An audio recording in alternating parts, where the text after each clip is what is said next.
Welcome to the video lecture for section 7.2, Rational Functions and Their Graphs. So, since we will be talking about rational functions, we need to define exactly what that is. A function f of x is rational if it has a numerator function and a denominator function.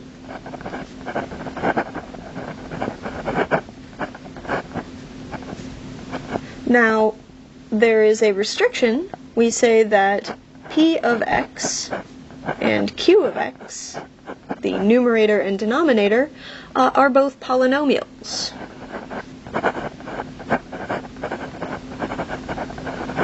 So no funny stuff like square roots or negative exponents. P of x and q of x are just going to be polynomials like stuff that we've seen before.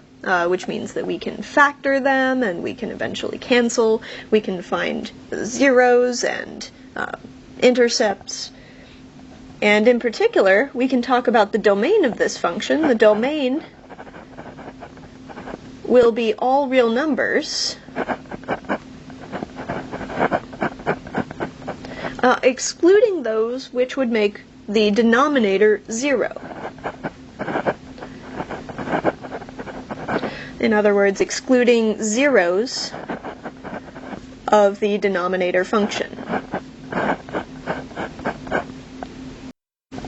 So we can immediately look at an example of a rational function. Here, let's let f of x be x minus 3 over x cubed minus 3x squared. Now, this function is definitely a rational function. We have a polynomial in the numerator, a linear polynomial, and we have a cubic polynomial, a third-degree polynomial, in the denominator. So we can find the domain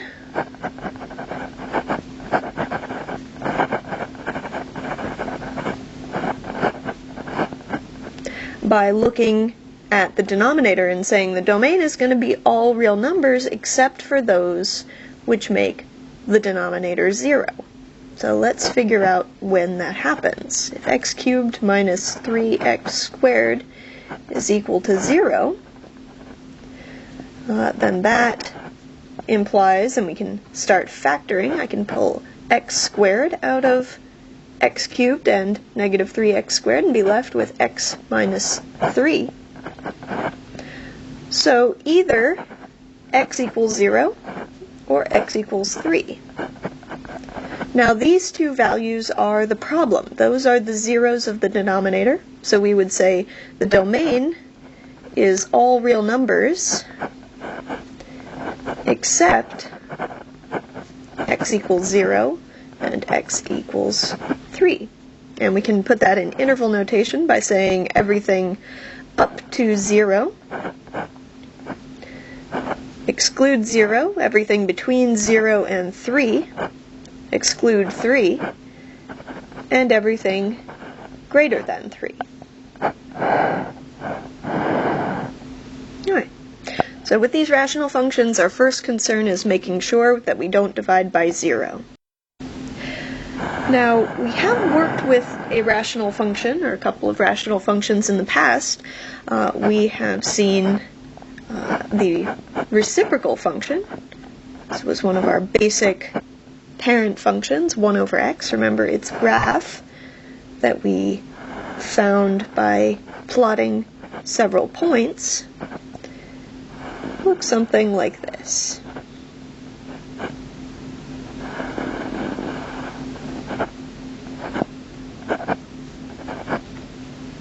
And we've talked a little bit about asymptotes. We haven't exactly formalized a definition, so we'll look at vertical asymptotes first. We can see this function approaches the y-axis from both sides.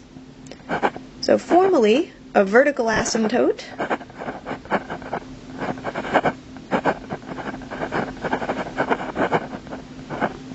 is a vertical line that our function gets closer and closer to. So in the case of this function, we see that as x approaches 0, and here's a little bit of notation that you may see in the future, as x approaches 0 from the left, a superscript negative sign says that we're letting x get closer and closer to 0 from the left. So as that happens, then we see that our function, our y values, get closer and closer to negative infinity. In other words, if I take a point very close to 0 and plug that into my function, I will get a y value that's very close to negative infinity. And the closer I get to 0 from the left-hand side, from the negative side, the closer I'm going to get to negative infinity. And similarly, as x approaches 0, this time from the left, if we're looking at it going in this direction, then we see our function is going up to positive infinity. So our function approaches positive infinity as we let x get closer and closer to 0 from the right. So this notation is how we're going to talk about vertical asymptotes. So formally, the general definition of a vertical asymptote, it's going to be a vertical line at some location, we'll say x equals k. This line is a vertical asymptote of a function f of x if, as x approaches k from either direction, f of x goes to either infinity or negative infinity.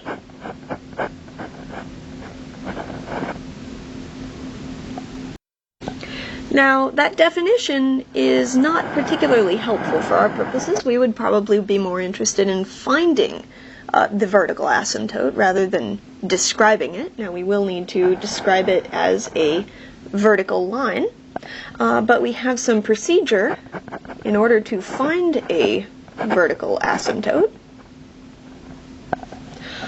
We will have a rational function, so given f of x, a rational function with a numerator polynomial and a denominator polynomial. If these functions have no common factors, if p of x and q of x are in their most reduced form,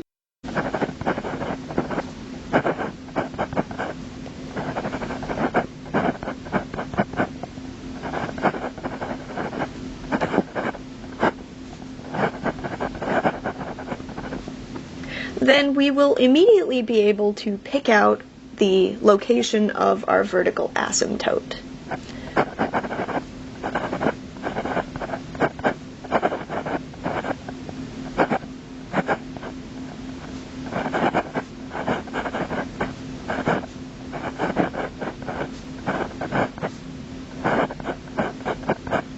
And remember, when we talked about the domain of these functions, we said we didn't want to divide by 0. So there is going to be a vertical asymptote at every one of the zeros of the denominator function.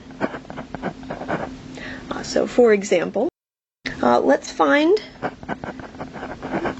the vertical asymptote, or asymptotes, there may be more than one, of the function f of x equals x minus 3 over x cubed minus 3x squared.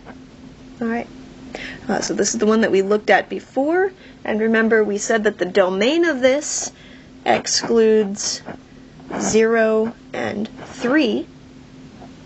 So the first thing that I want to do, remember these have to have no factors in common, the numerator and denominator, have to be completely reduced. So I will factor the numerator and denominator and see if I can cancel anything. So the denominator, I remember, can factor as x squared, x minus 3. And we see right away that I can in fact cancel the x minus 3's and reduce this function down to 1 over x squared. So now I know that there will be a vertical asymptote at x squared equals 0, and now I need to solve that equation for x. So we can think of this in a few ways. This is x squared, so we could square root both sides and get x equals positive or negative 0, in other words, just x equals 0. That is the equation of my vertical asymptote. In other words, if we think of what the graph of this line would look like, that is exactly the y-axis. So just like 1 over x, this function has a vertical asymptote on the y-axis as well.